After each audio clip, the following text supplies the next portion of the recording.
everyone, it's Linda from the Upper Saddle River Library, and today I'm coming to you from my friend Kathy's house. Recently, the library hosted a Charleston Skills workshop with Michelle Frizzle from MahJongg Central. Michelle's going to come back and do another workshop with us later on in the spring, and in May, she's going to help us go through the new card. So this prompted me to think I would share with you my friend's Kathy's marvelous MahJongg table. Let me show you how this works.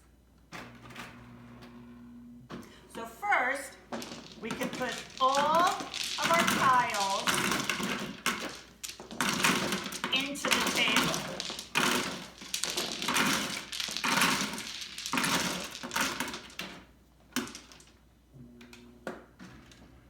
And just like that, we are ready for our new game. I have my card in place.